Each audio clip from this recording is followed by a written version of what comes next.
Rohan's Corner, that show's awesome, awesome, it's so awesome, oh so awesome, awesome, awesome. Doesn't Rohan's Corner collect GoBots? That would be really lame. One of the many robot franchises on his show. He treats them all the same. Awesome. Awesome. Awesome. He's got a wall of fame. Awesome.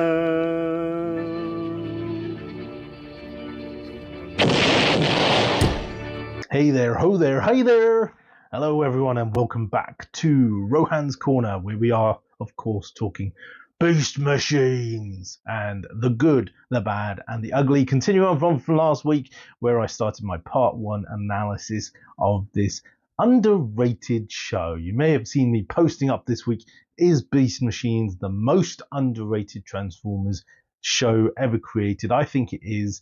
What do you think? Let us know in the comments. Anyway, let's get straight back into it, shall we? Another good thing about Beast Machines, the CGI. It's come on leaps and bounds, and it's the darkness of it all. It's all very shaded. It's all very metallic, and sometimes in the depths of Cybertron you get bits which are apparently organic, but you get a lot of depth from it, and it has come on a long way from 1996's Beast Wars landing to 99 Beast Machines hitting the screens. So it made a big difference. Another positive is the voice acting. Of course, we get all the cast from Beast Wars originally, with a few new characters thrown in. Get your stinking paws off me, you big, dirty ape.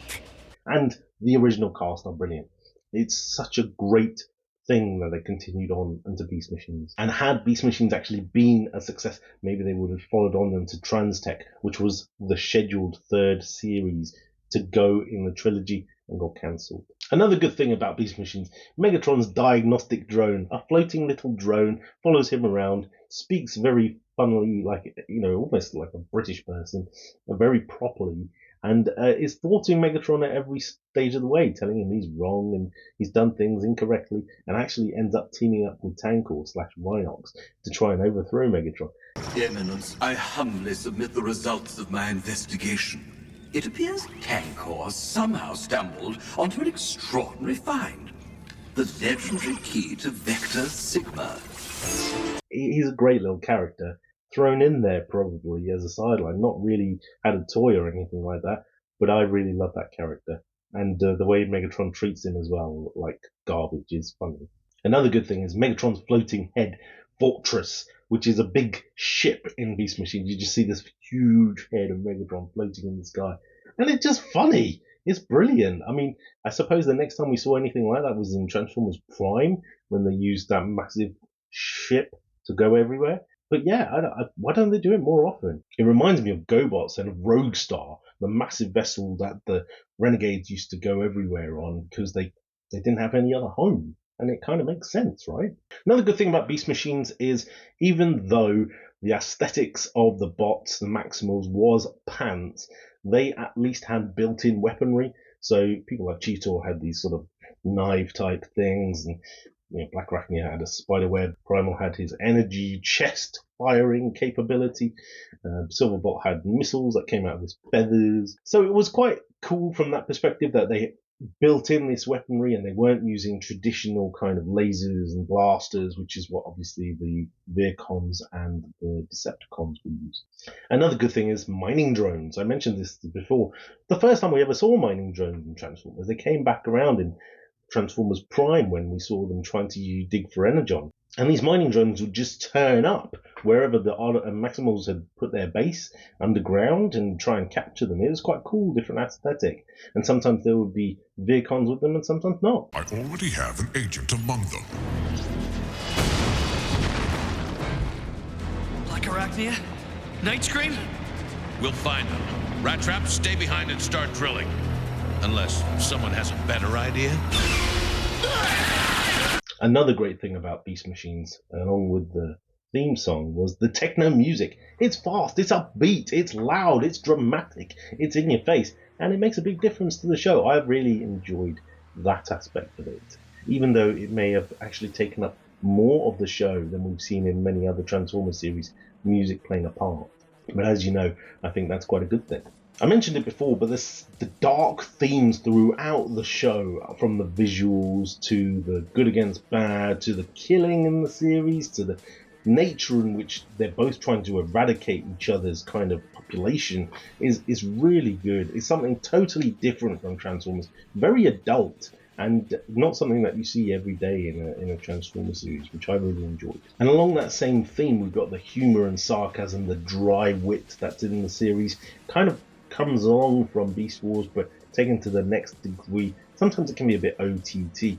Hello, holographic pleasure chips. Complete with alternative vistas, primo vacation spots, virtual, but not virtuous, if you catch my drift. But it's still a good change from what we see today with the kiddie elements. And the last good thing I want to talk about is Savage Nodeball, the beast-to-beast transformer. No mechanicals at all organic. Something different. It didn't really make a lot of sense, but I guess, you know, if you look at other fantasy type programs, you do get that type of transformation of a human or some type of fleshy creature from creature to creature. And so it was nice to see it incorporated into Transformers Beast machines. And not just that, it played a reasonable part in the storyline as well, if you know what I'm talking about. Right, going on to the bad things about Beast machines, I've already talked about the biggest thing for me is the blending of the technical and the organic. I just can't, it doesn't make sense. I don't like it. I hate it. They shouldn't have done it. Yeah, it was fine in Beast Wars. They didn't talk about it. They were beast forms just so that they could get around and do what they needed to do. In Beast Machines, they tried to make this stupid, well, we've got a planet, Cybertron, made of metal, and now we're going to have plants growing out of it, and it's got a organic core, and the Oracle wants everything to come back, seek the balance, tame the beast within, transform and transcend. The seeds of the future lay buried in the past. To unleash the warrior within, you must tame the beast without. All this absolute superstitious drivel, which Primal and Oracle talk throughout the show, just makes me cringe, honestly. It's rank. I just don't get it. Okay, fine. You want to have a program which is taking robots and putting fleshy organic stuff to go with it.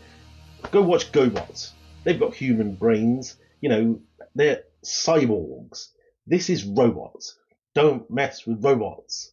I mentioned earlier about the aesthetics. The Maximals look horrific. And it's no surprise that as a result, the toys did not sell well.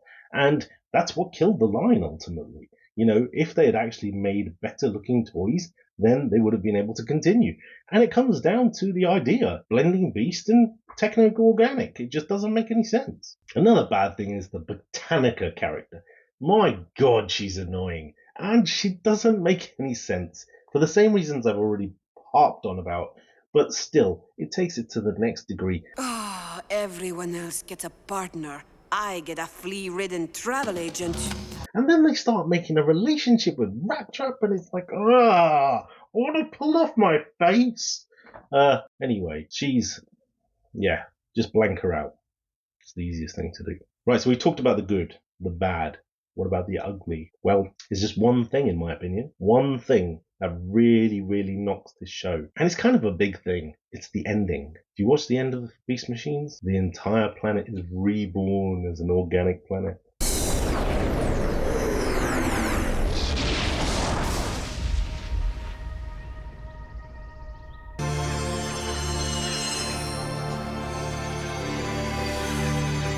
The vision from the Oracle has come to pass. Optimus finally achieved his mission. What the fudge is that? Seriously? This is Transformers, not trans vegetables. Anywho, that said, Beast Machines, on the whole, it's a good series. There are some great parts. The feud between Tankor and Megatron at the end of Season 1, the introduction of Obsidian and Stryker in Season 2, some of those bits I harped on about earlier about the music and the themes, and the adult nature of the series. If you haven't seen it, check it out. You do need to really watch Beast Wars first. And for all of you Beast adverse people, stop putting your head in a hole. Stop being GoBot haters. Check it out. It's the only way you're actually going to get much fiction on Beast Machines, because there wasn't anything to go with it. There wasn't a comic series. It's cartoon and toy. That's it. And that concludes our broadcast day. Thank you very much. I hope you've enjoyed this episode, two-part episode on Beast Machines, and I hope you concur with me that it is, in fact, one of the most underrated Transformers shows out there.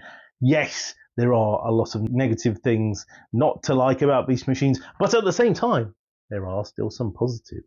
Not to mention it was followed by a terrible toy line, some pretty poor choices in terms of strategy, and yeah, I mean, it's a shame, right? Transart could have been something pretty good. Well, we'll never know how bad or good it was. If you haven't seen the designs for that series, you can find them on Google. What do you all think on the show? Let us know right there in the comments. Anywho, for another week, I've been Rohan. Back to the studio. Transformers, Rohan's in disguise.